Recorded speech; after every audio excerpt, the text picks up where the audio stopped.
Dumalaw si Libiste sa office ni Cabral para may ebidensya na nakita sa CCTV camera. 'Di ba? Para may ebidensya nga naman sa CCTV. Part of the script yon. Kasi yan ang unang tatanungin ng tao. Nasaan ang pruweba ng dumalaw ka? Siyempre, parang Cabral. Nasaan ang pruweba mo? Nasa Ion Hotel ka, nagpunta. CCTV. Kaya nagpunta siya at may login sa logbook ng security guard para may resibo. Matalino. Promil baby. Pero ang totoo is wala talagang binigay si Cabral sa kanya. Dapat para mas accurate or kapanipaniwala na binigay sa kanya, nag-voice record siya ng palihim. Ganyan ang ginagawa ko kapag gusto ko ng resibo at napipil ko na babalik na rin ako, kaya hindi sila lumulusot sa akin, sabi ni Pebbles. Part of the plan nila yan. Yung sinasabi ni Libiste na yung natitira pa na iba ay ilalabas kapag nag-file na ng impeachment complaint ang grupo ni Sara. Yung natitirang sinabi ni Libiste, yan yung mga ari-arian na sinasabi sa Forbes, Corinthians at iba pa sa pag-aari daw ni Cabral na i-connect ng witness nila na galing sa Europe, lalabas ang pangalan dito ni Chua, lalabas din yung expedition kidnapping Kineso ni FL. Lalabas uli si Gutesa, pero may bagong witness sila na susundot sa mga salaysay na sinasabi ni Gutesa sa maleta. Na sinundutan ni Saldico pero hindi umipek. Ayan po ang mga mangyayari. Di ba? Oh, yan po ang mangyayari. Magkakaroon po ng impeachment complaint. Ayan po magkakaroon po ng impeachment complaint ngayon laban sa Pangulong Bongbong Marcos. Ngayon, meron na silang, magkakaroon sila ng isang tao na mag-witness laban sa Pangulo, ididikit lahat sa Pangulo, at ngayon nga po, dinidikitan na si FL Lisa Marcos. Ayan na po yung plano nila eh. Eto na po. Nandito na. Kasi, presidential security siya, ibig sabihin, lagi siya nga sa tabi ng presidente. So, ang iisipin ng mga tao, oo nga, PSG, which is scripted din. At kaya kong basagin kahit umarap pa ako sa investigasyon. Tandaan nyo, kilala ko si Orly Gutesa. Pag sinabi kong kilala ko, kilala ko. Hindi ako magsisinungaling. Mabigat sa eksena ito, pwede akong makulong kapag nagsinungaling ako. Di ko siya kausap pero ilang beses ko na siya nakita. Kailangan lumabas si Gutesa kasi mawawalang saysay ang kanyang salaysay na ewan. So may part 2 ang Romualdez, may part 2 po ang Saldico, may part 2 ang Bongbong Marcos. Gaya ng sabi ko, kilala ko din si Saldico. Ito siguro yung reason na nagtataka ako bakit ko sila nakilala. Lagi kong tinatanong yan sa Diyos, bakit ako nakapasok dito? Mahal na Presidenteng Bongbong Marcos, ituloy mo lang ang pagsisilbi sa mga Pilipino at tanggalin mo ang ahas sa paligid mo. Ipakulong mo ang dapat ipakulong. Tuparin mo ang mga ipinangako mo. Hindi sila magwawagi. Huwag kang susuko sa mga maruruming galawan nila. Madami tayong bala. Lumalaban ako hindi lang para sa iyo, kundi pa rin sa mga Pilipino. Okay sa akin na maupo ang dilawan or pinklawan, wag lang makaupo sa mataas na posisyon, ha mga Duterte. Ayan nga po, ayan din po yung nababalitaan namin, yan po si Pebbles, na magkakaroon po nga ng impeachment complaint kay Pangulo. Niluluto na po nila at gugulatin nga tayo, baka hindi nga natin alam, si Saldico nandirito na. Okay? Baka hindi natin alam yon. Kasi meron po silang nilulutong mga witness. Natatandaan nyo yung sinabi ni Bato. Natatandaan nyo yung sinabi ni Bato na may witness siya na kagaya ni Gutesa. Kaso naunsyame kasi nga nagtatago. Pero ngayon may pinaplano sila. Kasi yung saldi ko is wa effect. Ngayon, lalabas na uli si Gutesa, patutunayan yung mga maleta kasi tumahimik si saldi ko. Ano ba yan saldi ko? Kita niyo po kung gaano kapeke si saldi ko? Oh, nasa na? Yan ang sinasabi ko sa inyo. Sinempo lang ni saldi ko na may mga event. Pero pag wala ng event, wala na. Wala na si saldi ko. Oh, ganyan po. Lahat itatry nila para pabagsakin. O ano ngayon, libiste? Ikaw naman ang kinakasangkapan.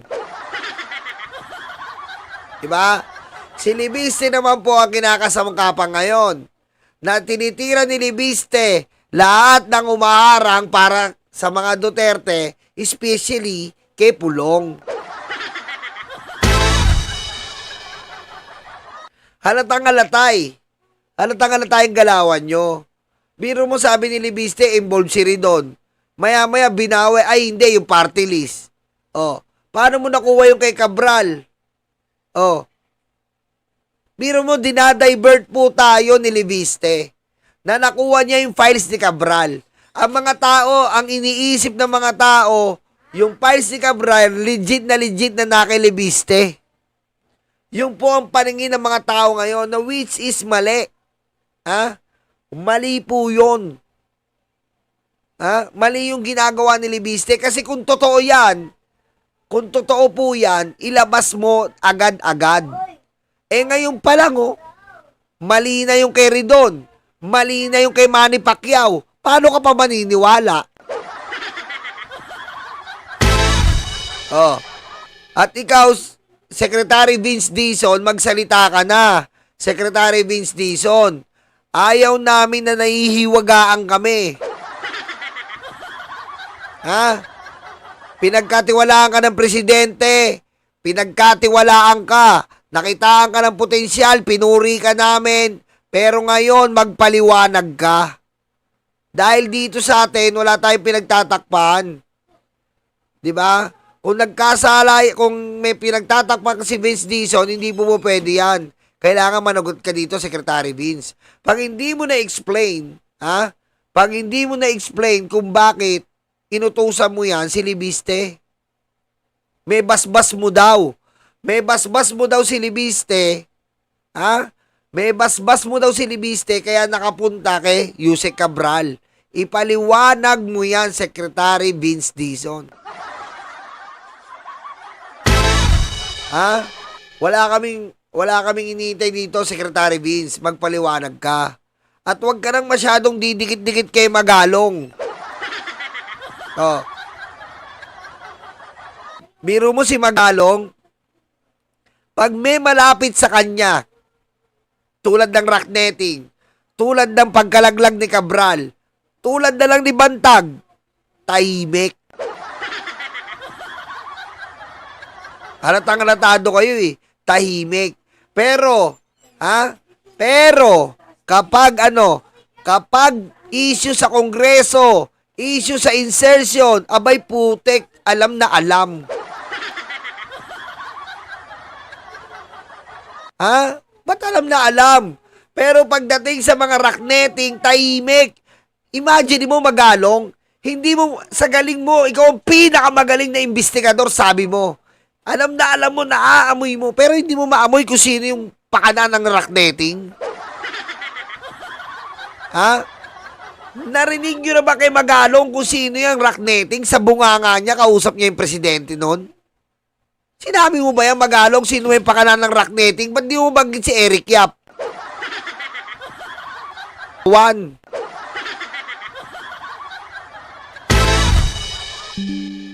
Oh. Pero mo katabi mo, hindi mo mapaliwanag.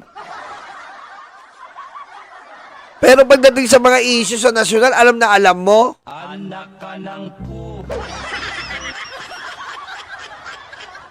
Oh. Kaya Secretary Vince Dizon, pag-resume natin, pagpaliwanag ka dito. Dahil pag hindi ka nagpaliwanag, abay ka duda-duda ka na rin. Duda-duda ka na rin. Ba't ka mag-uutos ng isang congressman? Ha? Bakit ikaw mag-uutos? Bakit hindi ikaw ang kumuha kay Cabral kung meron man yung lintik na dokumento na yan? Oh. Ba't mag-uutos ka ng isang congressman?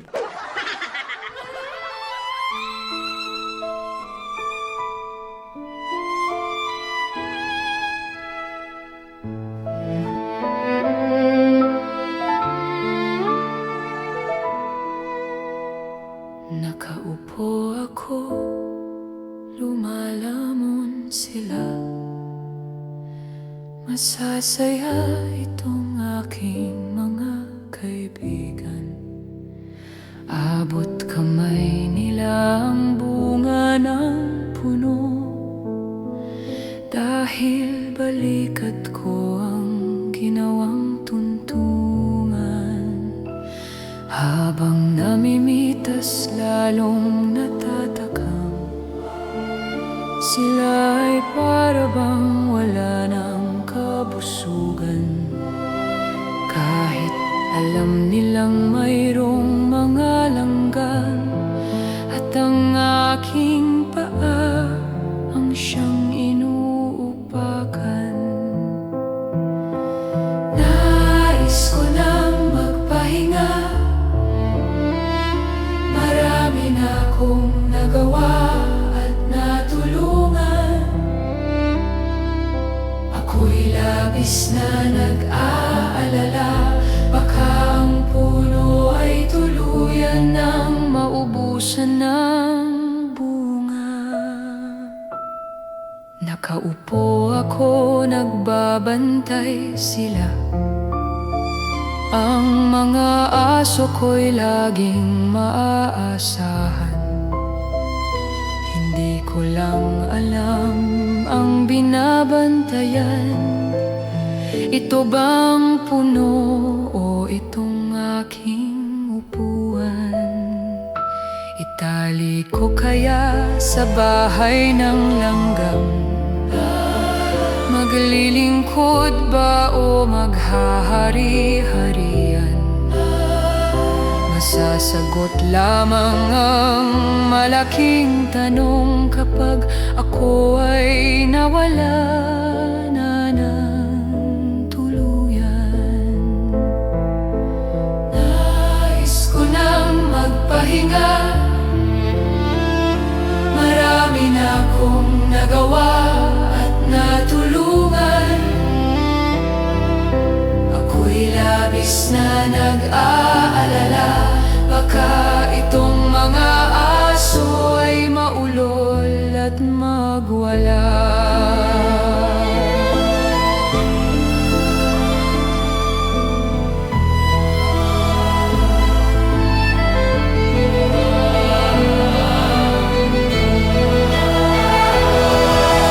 Daming naupo, walang solusyon.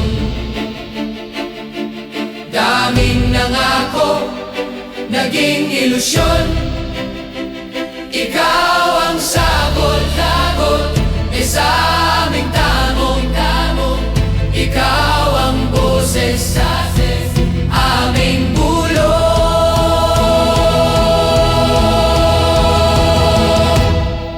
Nilalait ka at sinisira ng kinakaya mo para sa bayan. Ikaw ang aming tagumpay, bonbon, walang kapantay. Nilalait ka at sinisira ng kinakaya mo para sa bayan. Ikaw ang aming tagumpay, bonbon, walang kapantay. Ang mga sugat, ikaw ang lumunas. Saradong isipan, ikaw ang nagbukas. Bayan, inuna mo, hindi banyaga. Gintong puso ay kahanga-hanga. Nilalait ka at sinisira ng kinakaya mo para sa bayan.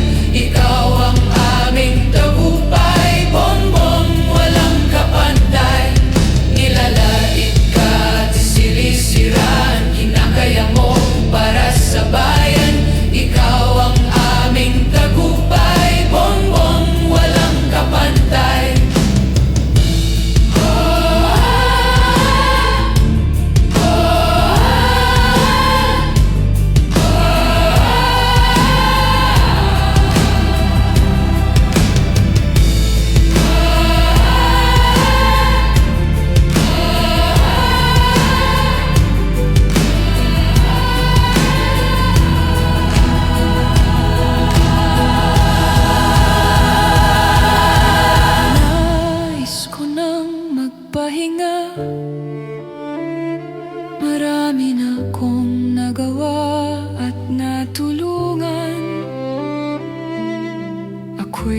labis na nag-aalala.